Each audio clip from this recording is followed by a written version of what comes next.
같이 기도드리시겠습니다. 모든 만물을 주관하시는 하나님 아버지, 봄비로 내리시는 은혜와 사랑이 온 대지를 적시며 봄 기운을 약진하게 하시는 놀라운 생동력을 찬양드립니다. 이 저녁에도 주님께서 세상 모든 나라를 다스리시며 모든 세대의 역사를 주관하고 계심을 깨닫는 말씀의 시간이 되게 하여 주시옵소서. 애굽이라는 나라의 국력과 바로라는 권세가 하나님이 주시는 꿈으로 미래가 결정되고 있음을 보게 됩니다. 붙잡혀 팔려온 종의 신분이었으나 요셉을 통하여 하나님이 역사하고 계시며 모든 것이 하나님의 손에 달려 있음을 깨닫게 됩니다. 이 시간 말씀의 은혜로 저희들을 인도하여 주시옵소서. 예수 그리스도의 이름으로 기도드리옵나이다. 아멘.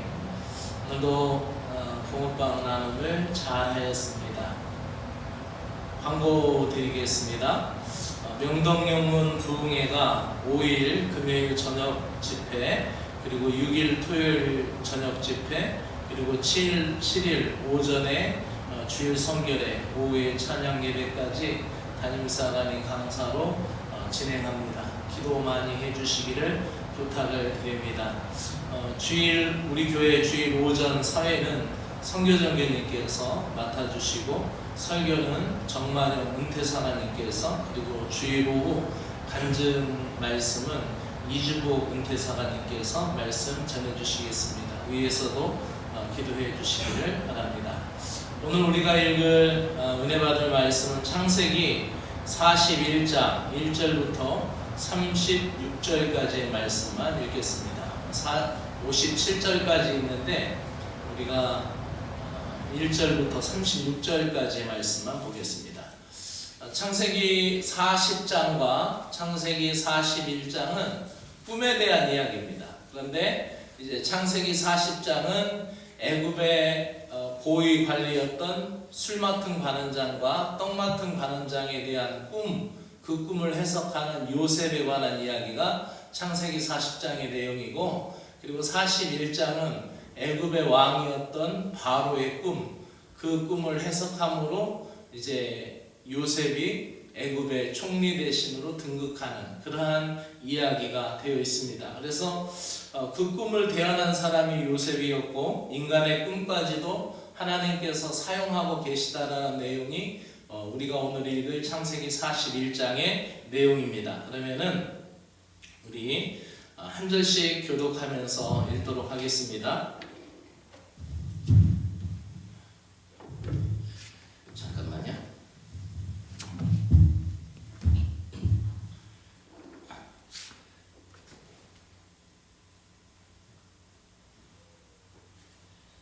됐죠? 됐습니다. 그러면 1절부터 제가 먼저 읽겠습니다. 만 2년 후에 바로가 꿈을 꾼즉 자기가 나일 강가에 서 있는데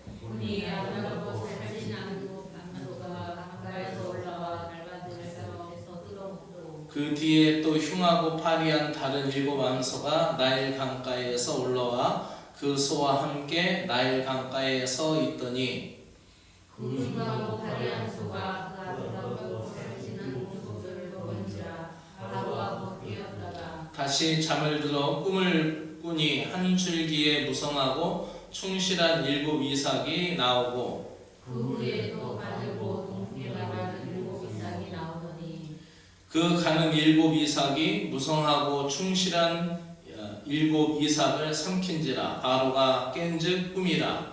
아침에 그의 마음이 불민하여 사람을 보내어 애굽의 점술가와 현면인들을 모두 불러 그들에게 그의 복을 말하였으나 그것을 살라에 의해 해석하는 자가 없었더라.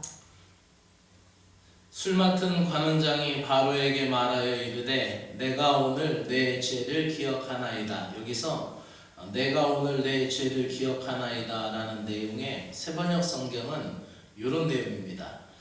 그때 술 맡은 술잔을 올리는 시종장이 바로에게 말하였다. 제가 꼭 했어야 할 일을 못한 것이 오늘에야 생각납니다. 이런 얘기예요. 그러니까 이 술 맡은 관원장이 요셉의 부탁을 받았죠. 당신이 다시 복권이 되면 나를 생각해달라고 했는데 그것을 이 술 맡은 관원장이 하도 술을 많이 먹어서 그런지 까먹었어요.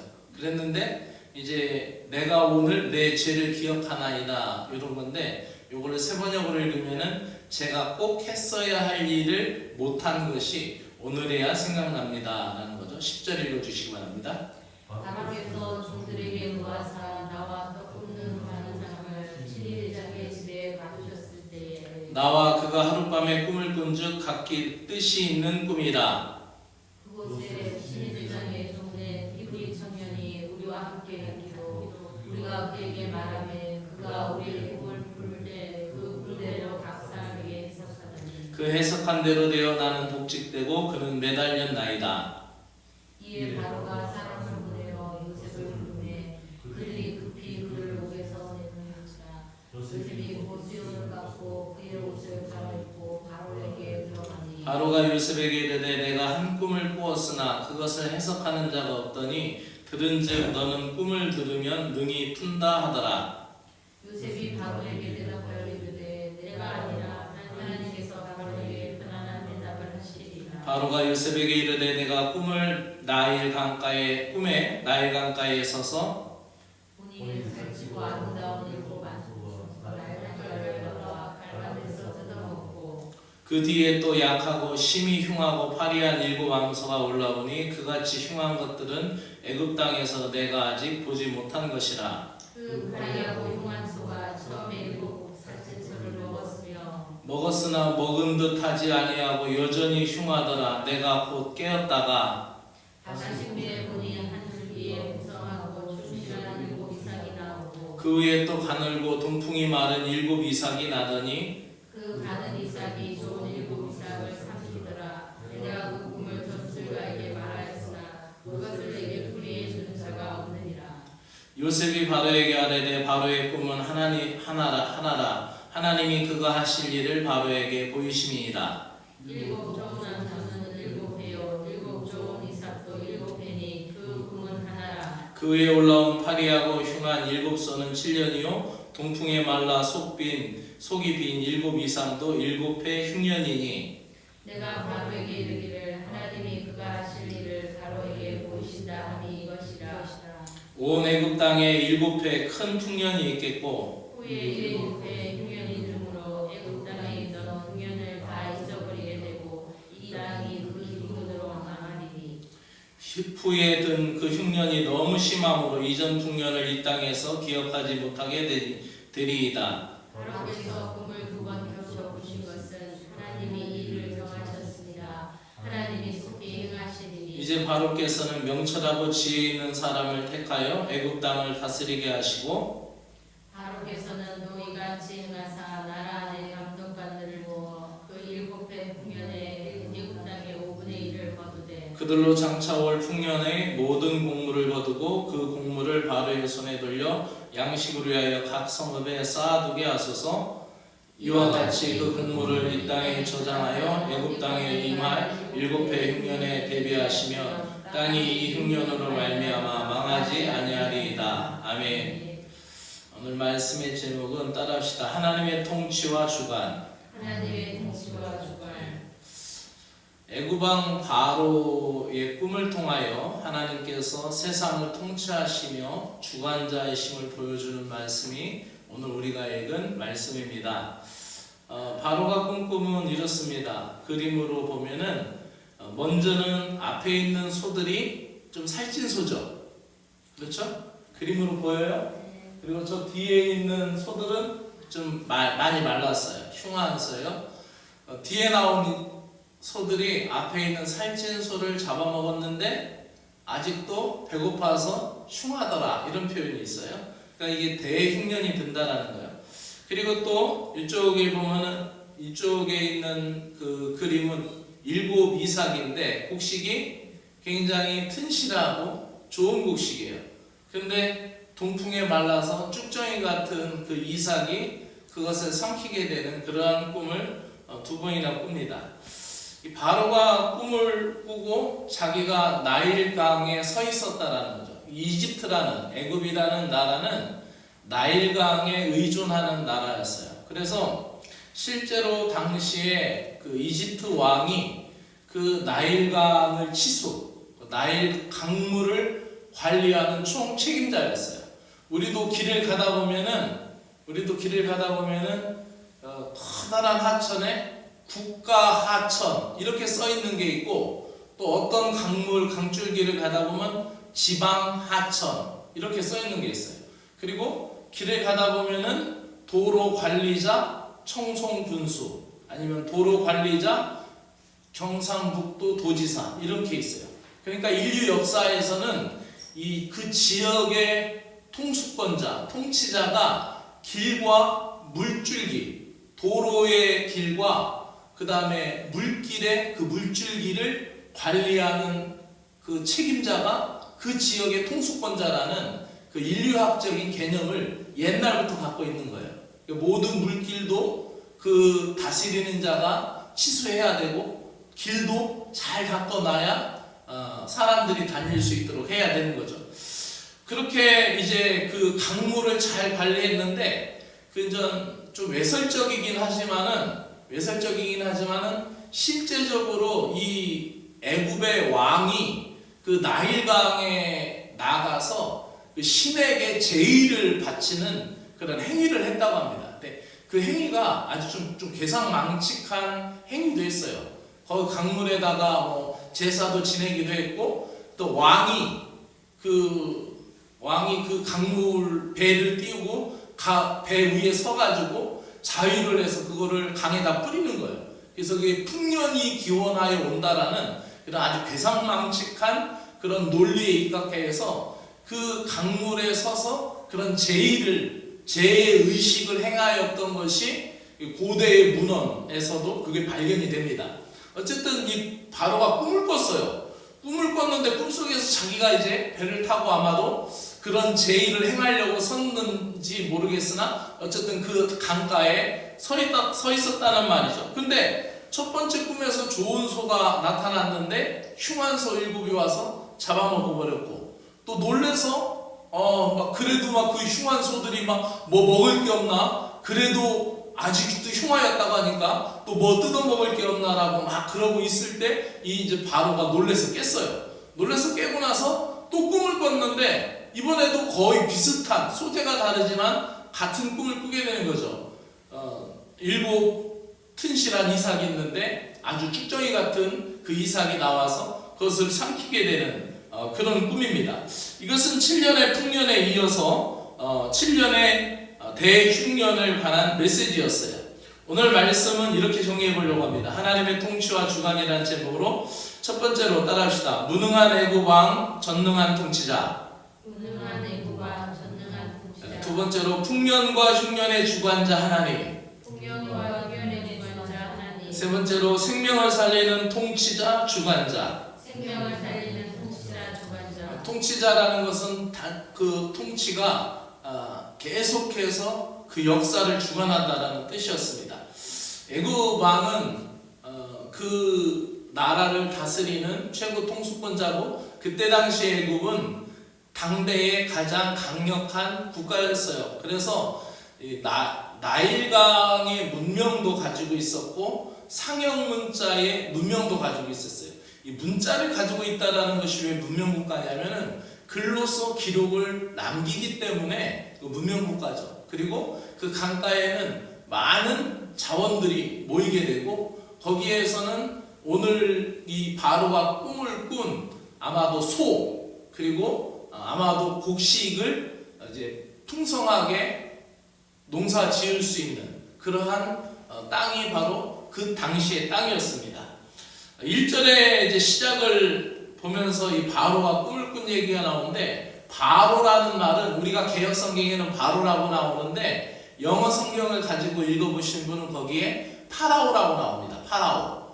파라 할 때 그 라는 태양이라는 뜻입니다. 라의 아들. 라라는 것은 태양을 뜻하는 것이고, 그 오는 게 아들이라는 뜻인데, 그렇다면은 이 파라오라는 뜻은 태양의 아들이라는 거예요. 우리나라의 최고 통수권자는 우리가 대통령이라고 부르죠. 그리고 일본은 왕이 있고 영국에는 국왕이 있고 그렇잖아요. 근데 이제 그때 당시에 애굽의 왕을 파라오라고 불렀어요. 바로라고 불렀는데 그 이름은 다른 이름이 아닌 태양의 아들이라는 이름을 갖고 있었던 게 이제 바로죠. 이 바로가 이제 꿈을 꿨어요. 근데 1절의 시작을 보면은 2년 후에라는 글이 있어요. 2년 후에 바로가 꿈을 꾼 줄. 꿈은 지금 바로가 꾸고 바로의 꿈 이야기가 펼쳐지고 있지만은 그 모든 관점, 제가 39장에서 말씀드린 것처럼 전지적인 관리자 관점, 하나님의 관점에서 보면은 이것이 요셉이 주인공이라는 걸 볼 수가 있죠. 2년 후라는 것은 바로 이제 우리가 끝절 57절까지 41장을 읽다 보면은 요셉의 나이가 30이 된 것이 기록이 됩니다. 그러니까 요셉이 약 17세의 애굽의 종으로 팔려왔다가 13년이라는 시간을 채우죠. 이 13년이라는 숫자도 굉장히 의미 있는 숫자예요. 성경의 숫자를 연구하다 보면 굉장히 재미난 게 많은데 이 13년이라는 고난의 시간을 지나고 나서 이제 30이 되어서 바로 앞에 서게 되죠. 근데 그 시간을 채웠던 시간이 2년이라는 공백이에요. 그 2년이라는 공백은 9절에서 술 맡은 관원장이 잊어버린 시간이죠. 근데 13이라는 숫자가 예수님이 십자가에 못 박혀 돌아가신 날이 13일의 금요일이라고 그때 2000년 전에 그 기록이 그렇게 되어 있잖아요. 그러니까 이 13이라는 숫자가 아마 고난을 통과하고 또 새로운 세상을 여는 그러한 숫자이기도 하죠. 왜냐하면은 그 12를 지나서 13이라는 그 한타스를 지나서 또 하나의 시점을 얘기하는 의미이기도 합니다. 이제 만 2년 후에 술 맡은 관원장, 떡 맡은 관원장의 이야기가 지나고 나서 이제 바로의 꿈이 시작이 됩니다. 그 꿈의 배경이었던 나일강은 애굽의 부와 힘을 상징하는 뿔이었습니다. 그래서 그곳에 나타난 바로의 꿈, 소와 곡식에 관한 꿈이었습니다. 그것은 그들에게 있어서 가장 필요한 거죠. 가장 필요한 거. 그러니까 아마도 청송에서 만약에 사과가 빠진다면은 청송을 자랑할 게 뭐가 있어요? 청송에서 자랑할 거를 주황산하고 사과를 만약에 빼버려요. 그러면 뭐 어떤 거 내세울 게 또 다른 게 있겠지만 또 다른 게 많이 있겠지만 대표적인 게 그거잖아요. 마찬가지로 애굽에서는 당시의 중동의 최대의 곡창지대였답니다. 그러니까 굉장히 많은 곡식이 나는 최대의 곡창지대가 당시의 애굽이었어요. 그리고 거기에서 많은 이제 푸른 초원이 있기 때문에 거기에서 소들이 이제 목축이 되고 있었던 데죠.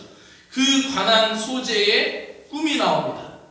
바로의 꿈에서 살찐 소가 마른 소에게 잡혀먹히고 좋은 이삭이 나쁜 이삭에게 잡혀먹는 이 일, 너무나 이상했어요. 이런 꿈이 2번이나 꿔진 거죠. 그때 요셉이 꿈을 꾸리할 때 이 2번이라는 것은 반드시 이루어질 것이다. 이 41장을 읽으면서 2라는 숫자가 또 키워드입니다. 왜냐하면은 2년 후에 바로가 꿈을 꿨죠. 그리고 바로가 꿈을 꾼 게 2가지 소재이죠. 그리고 이게 똑같이 반복되잖아요. 그런 것도 그래요. 앞서서 술 맡은 관원장과 떡 맡은 관원장 두 사람에 관한 이야기도 그렇고요.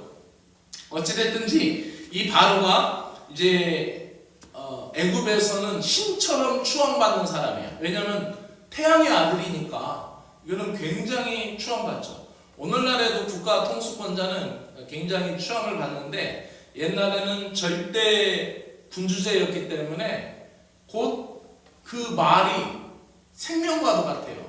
그래서 이제 41장을 읽다 보면은 끝까지 읽으면은 이제 바로가 그 요셉을 총리로 등극시키고 나서 무엇을 빼주냐면 인장반지를 빼줘요. 도장을 딱 찍는 인장반지거든요.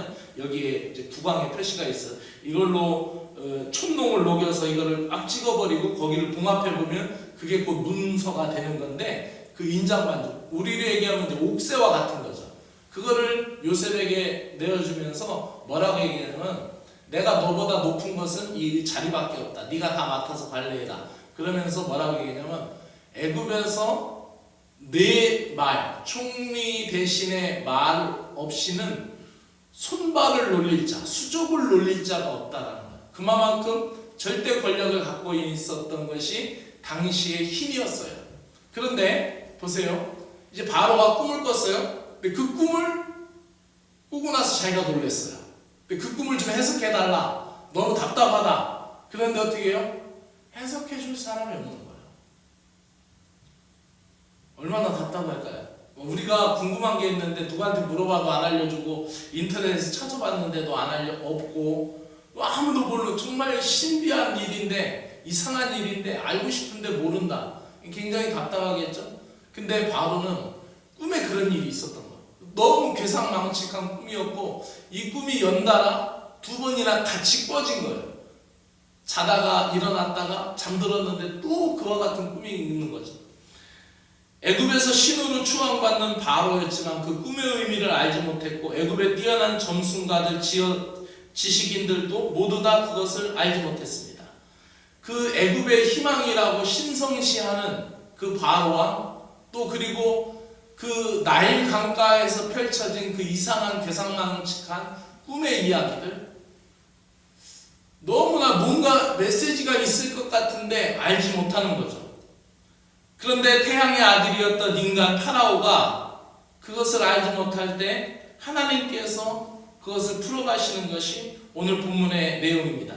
하나님의 애굽의 미래의 꿈을 보여주셨지만 바로와 지도자들은 무지했고 알지 못했습니다. 이때 이제 막 고민하고 있는데 술 맡은 관원장이 생각난 거예요. 9절 말씀대로 내가 옛날에 잊어버린 게 있습니다. 내가 해야 될 일을 하지 못한 게 있습니다 라고 하면서 그때 이제 바로에게 요셉의 이야기를 하는 겁니다. 이제 드디어 요셉의 이야기가 나오죠. 그러면서 자기가 이제 친위 대장 경호 실장의 집에 붙잡혀서 그 집에 감옥에 붙잡혔을 때 일을 바로에게 소상하게 이야기합니다. 절박해진 바로는 당장 요셉을 끌어오라고 합니다.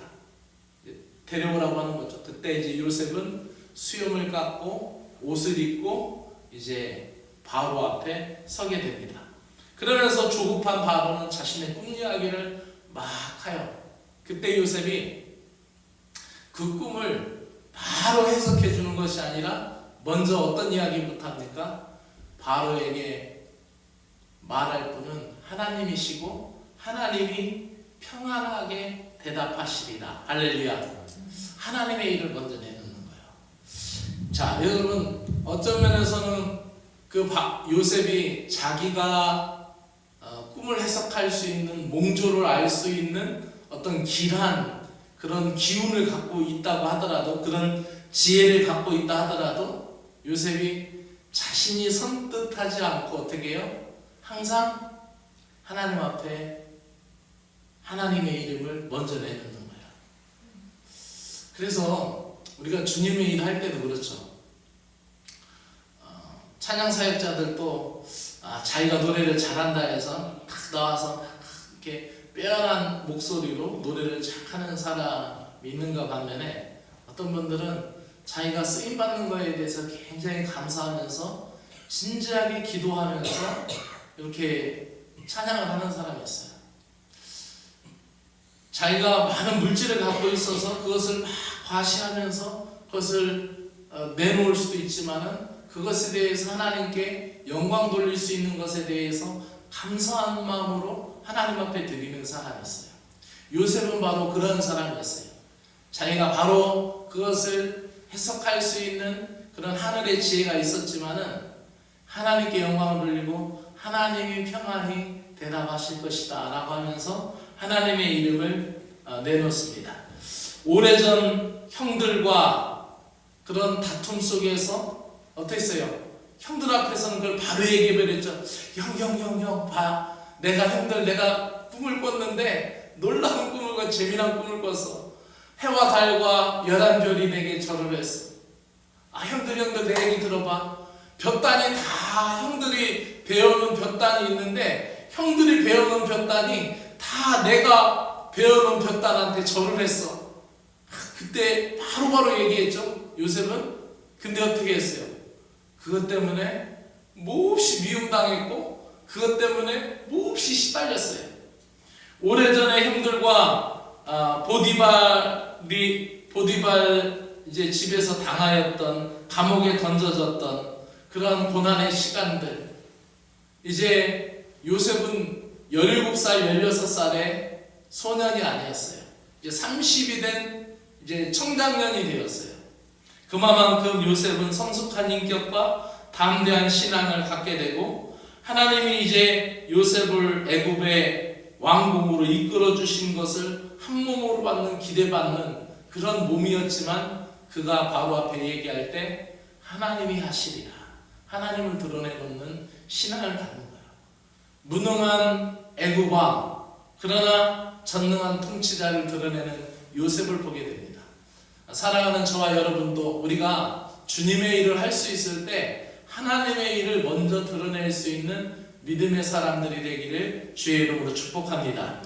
풍년과 흉년의 주관자이시며 통치자이신 하나님을 보게 되죠. 우리는 7년이라는 대흉년에 앞서서 7년이라는 풍년을 주시는 하나님, 필요를 공급해 주시는 하나님의 선하심을 보게 됩니다. 바로의 꿈은 애굽을 뒤흔들 만한 매우 큰 징조이고 큰 사건이었습니다. 이 꿈을 요셉에게 말하여 준 이 사건, 이 7 암소는 악하고 심히 흉하고 파리한 모습으로 나타났고, 바로가 생전에 보는 것, 그런 흉한 것을 본 적이 없다라고 했어요. 그러니까 아마도 그 애굽이라는 문명이 고도의 고대 국가 문명으로 계속 발전할 수 있도록 애굽이라는 땅은 그때 당시에 굉장히 풍족함을 누렸고 풍년을 누렸을 거예요. 갈수록 지구 환경이 바뀌어지잖아요. 갈수록 지구 환경이 바뀌어지면서, 옛날에는 우리가 어렸을 때 자라던 그런 개천 같은 데 보세요. 우리 동네 개천 같은 데는 항상 물이 많이 흘렀어요. 그리고 모래도 좋은 모래가 흘렀어요. 근데 요즘 가보면은 비가 안 오면 물이 안 흘러요. 그리고 무실천이 그렇게 많아요. 그리고 억새나 이런 그 풀들이 많이 나요. 그러니까 갈수록 이 지구 환경이 황폐화되는 거죠. 근데 그때 당시에는 애굽이 굉장히 풍족한 땅이었단 말이죠. 그 고대 국가들 중에 그 중동에서 곡창지대로 불릴 만큼 그렇게 좋은 땅이었단 말입니다. 근데 바로가 꿈에서 본 것은 흉하고 파리한 것, 여태까지 자기가 보지 못했던 그런 무시무시한 징조였어요. 이렇게 두려워 떨고 있는 그 상황, 그러나 그것에 앞서서 대흉년에 앞서서 대풍년을 준비해 두셨다라는 거죠. 요셉은 꿈을 해석할 때에 하나님이 하실 것이다라는 걸 드러내면서 이 풍년과 흉년의 주관자가 누구인가를 드러내고 있냐면 하나님이심을 드러내는 거예요. 우리 신앙이라는 것은 우리가 잘 될 때에도 찬양을 하고 하나님 앞에 감사해야 되지만, 우리가 힘들고 어려울 때도 주님의 이름을 높일 수 있는 믿음의 사람이 되어야 할 줄로 믿습니다. 우리가 하나님 앞에서 힘들고 어려운 시간을 지날 때에 믿음으로 온전히 서지 못하면은, 우리가 하나님 앞에 감사할 때, 영광을 돌려야 될 때 그것을 온전하게 하나님 앞에 영광 못 돌리고 자기의 이름으로, 자기 기쁨으로 취할 때가 많이 있습니다. 요셉은 바로의 꿈이 앞으로 애굽에서 임할 7년의 풍년과 7년의 흉년이라는 그 일이 될 것을 이제 말하고 있습니다. 심각한 대재앙이었습니다. 고대 중동에서 세계의 곡창바구니라고 불릴 정도로 식량의 생산지였던 그 애굽 땅에 일어난 세계 식량 기근, 그것이 그 흉년에, 얼마나 그 흉년이 컸으면은 그 애굽 땅에만 있었던 것이 아니라 그 윗지방이었던 가나안 땅, 팔레스타인 땅에 있었던 야곱의 가족들이 다 내려올 만큼, 그렇게 흉년이 많이 퍼져갔을까요? 이게 자꾸 이제 지구 환경이 황폐해져 가는 모습이 역사 속에서도 성경 속에서도 기록되고 있는 것을 이제 보게 되죠. 그럼에도 하나님이 우리에게 겨울과 여름을 주시고 비와 햇빛을 주시고 바람을 주시고 여름과 겨울을 주시는 것, 너무나 우리는 그래도 감사하게 살아가야 할 줄로 믿습니다. 어쨌든 이 모든 일들을 통하여서 하나님이 애굽 땅에만 하나님이 관여하시는 것이 아니라 팔레스타인 땅에도 관리하시고, 또 하나님을 믿고 또 하나님을 따르는 아브라함의 후손들, 그 가족들, 야곱의 후손들만 하나님이 관리하시는 것이 아니라 바로 애굽 땅도 하나님이 관리하고 통치하신다는 것, 그리고 풍년의 때와 흉년의 때를 다 하나님이 통치하며 주관하고 계시다라는 것을 볼 수가 있는 것입니다. 마지막으로 생명을 살리는 통치자이시고 주관자이시는 것이 오늘 본문에 나옵니다. 하나님이 미래의 일을 알려주시는 목적은 사람들로 하여금 그 일에 합당하게 믿음을 갖고 구원에 건진받은 것에 대한 준비를 하라는 그 신호이죠. 우리가 이제 신앙생활 하다 보면은 기도를 꼭 해야 될 때가 있어요. 근데 그 앞서 하나님이 나에게 주시는 메시지가 있을 때가 있어요. 근데 우리는 그것을 망각하고 무시할 때가 많아요. 근데 우리가 하나님 앞에 그런 음성을 듣게 될 때 순종할 수 있는 영적인 지각이 있기를 축복합니다. 요셉은 바로에게 꿈의 기원 또 미래의 계획 모든 것이 하나님 앞에 나온 것이다라는 것을 풀이해 주었고, 그래서 왕에게 대비하라고 얘기합니다. 그러면서 그 실제적인 대책을 내놓는데, 첫 번째로는 명철하고 지혜 있는 통치자들을 새로 임명하라는 거예요. 관료를 바꾸라는 거죠. 그리고 이제 단지 두뇌 회전만 빠르고 학문적 지식만 있는 것이 아니라 이제 명철하고 지혜롭고 똑똑한 사람뿐만 아니라 지혜 있고 현명한 그런 사람을 세우라라고 요셉에게 이야기합니다. 두 번째는 풍년 때 곡물을 관리할 감독관들을 임명하라는 거죠.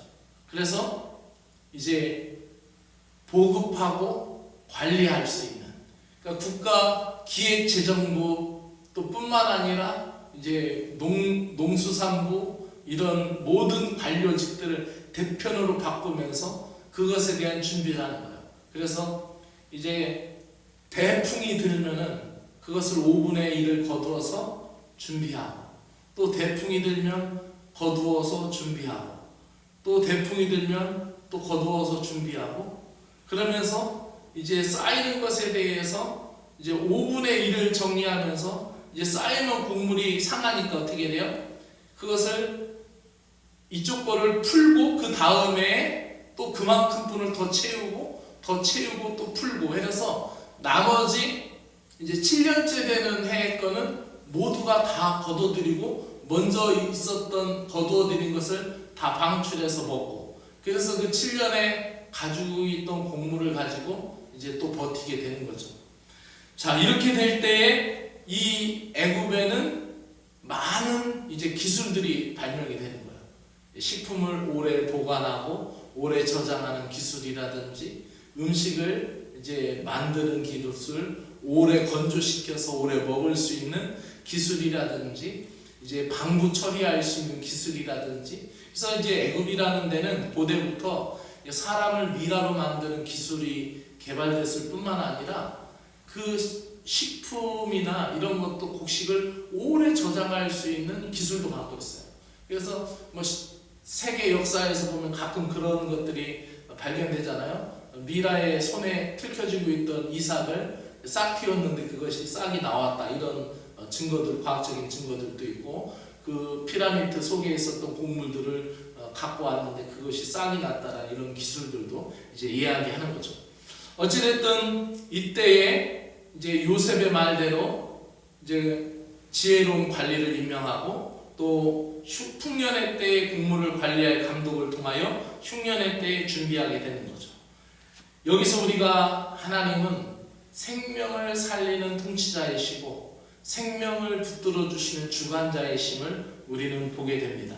사랑하는 여러분, 말씀을 마치면서 우리는 이 요셉의 이야기가 그 꿈을 해석하는 열쇠를 쥐은 사람으로 등극하지만 애굽이라는 그 놀라운 큰 세계, 그리고 막강한 권력을 가지고 있는 바로, 이 이야기가 있지만은 그 이야기의 모든 핵심은 하나님이라는 거죠.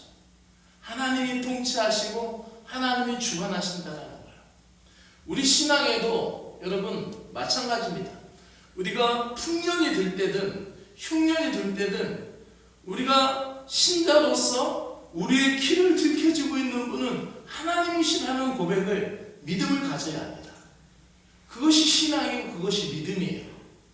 사람들이 많이 몰려와서 한 것 같고 상황이 그렇게 되어진 것 같지만은 일의 열쇠를 쥐고 있는 분은 하나님이시다는 거예요.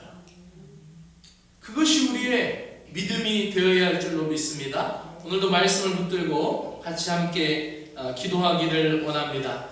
전능하신 하나님, 완전하신 하나님이 우주 모든 만물을 통치하시고 주관하시는 하나님이십니다. 그 하나님 앞에 그 크신 하나님의 사랑을 우리가 고백하며 표현하며 우리가 마음을 모아서 기도하기를 원합니다. 여러분, 우리가 살아갈 때 막강한 권력을 가지고 있다고, 커다란 힘을 가지고 있다고 자랑할 것이 아니라 모든 힘은 하나님에게서 나오고 모든 권력도 모든 은혜도 하나님으로부터 오는 것을 깨닫고 하나님 앞에 기도하며 나갑시다. 기도드립니다. 전능하신 하나님, 완전하신 하나님, 하나님의 통치하심은 온 우주와 온 땅과 우주 만물이시며 하나님의 통치하심이 온 땅과 우주 만물에 미친다라는 사실을 고백하는 것이 우리의 신앙의 고백이기로 합니다. 모든 육의 세계와 정신의 세계와 무의식의 세계, 꿈의 세계까지도 하나님 아버지께서 주관하고 계심을 깨닫습니다. 하나님, 우리는 먹고 사는 이 육신의 문제, 물질의 세계, 이것만 가지고 하나님 살아가고 안달할 때가 많이 있습니다. 그러나 오늘 창세기 41장에서 우리에게 보여주시는 것은 하나님이 정신의 세계, 무의식의 세계, 꿈의 세계까지도 하나님 아버지께서 주관하고 계심을 우리는 깨닫습니다. 하나님께서 행하셨고 하나님께서 이루셨던 일들을 우리가 보게 하여 주시고, 하나님이 행하시고 하나님이 이루시는 일들이 나의 삶 속에 일어났을 때 우리가 하나님께 영광 돌리는 사람이 되게 하여 주시옵소서. 요셉은 그 꿈을 풀기 전에 하나님의 이름을 드높였고 하나님이 하신 일이라고, 하나님께서 계획하신 일이고 하나님이 준비하신 일이라고 바로와 그 대신들 앞에서 이야기하고 있는 것을 보게 됩니다. 하나님께서 행하셨고 하나님이 이루신 일들이 내 삶에 일어났을 때 하나님께 영광 돌려야 할 그 영광을 내가 가로챈 적이 없는지 하나님 되돌아보기로 합니다. 이 정도는 내가 할 수 있다, 그건 내가 할 일이라며 나를 앞세우는 어리석은 자가 되지 말게 하시고 무능한 자의 능력이 되시는 하나님만을 높이는 신앙의 사람이 되게 하여 주시옵소서. 풍년의 때든 흉년의 때든 만물을 주관하시는 하나님을 주인으로 모시는 인생은 흔들리지 않는 신앙임을 믿습니다. 좋은 시절이 언제나 싶을 만큼 삶이 팍팍해져도 우리의 신앙의 뿌리는 뿌리 깊이 박힌 나무처럼 단단한 믿음으로 우뚝 서게 하여 주셔서 역경이 올라 할지라도 가뭄은 해에도 하나님을 향하여서 믿음의 청청함을 드러내며 열매를 드러낼 수 있는 믿음의 삶이 되게 하여 주시기를 간절히 원하옵나이다. 물질뿐만 아니라 영적으로도 풍요로운 때에 궁핍한 때를 대비하는 지혜를 저희들에게 주시고, 고난 속에서 몸부림치며 배운 주님의 성품과 진리로 죽어가는 영혼들을 살리며 그 죽어가는 영혼들을 섬기고 그 죽어가는 영혼들을 살려서 주님 앞에 세울 수 있는 믿음의 사람이 되게 하시고, 요셉과 같이 생명을 살리는 통치자이시며 주관자이신 하나님을 드러낼 수 있는 믿음의 사람이 되게 하여 주시옵소서. 메마른 땅에 희망을 꽃피우는 은혜 베풀어 주시기를 간절히 원합니다. 이 밤에도 주의 말씀을 사랑하고 의지한 모든 사랑하는 백성들 평안한 발걸음으로 돌이키게 하여 주시옵소서. 예수님의 이름으로 기도드리옵나이다. 아멘. 하늘에 계신 우리 아버지여, 이름이 거룩히 여김을 받으시오며 나라가 임하시오며 뜻이 하늘에서 이루어진 것 같이 땅에서도 이루어지이다. 오늘 우리에게 일용할 양식을 주시옵고 우리가 우리에게 죄지은 자를 사하여 준 것 같이 우리 죄를 사하여 주시옵고 우리를 시험에 들게 하지 마옵시고 다만 악에서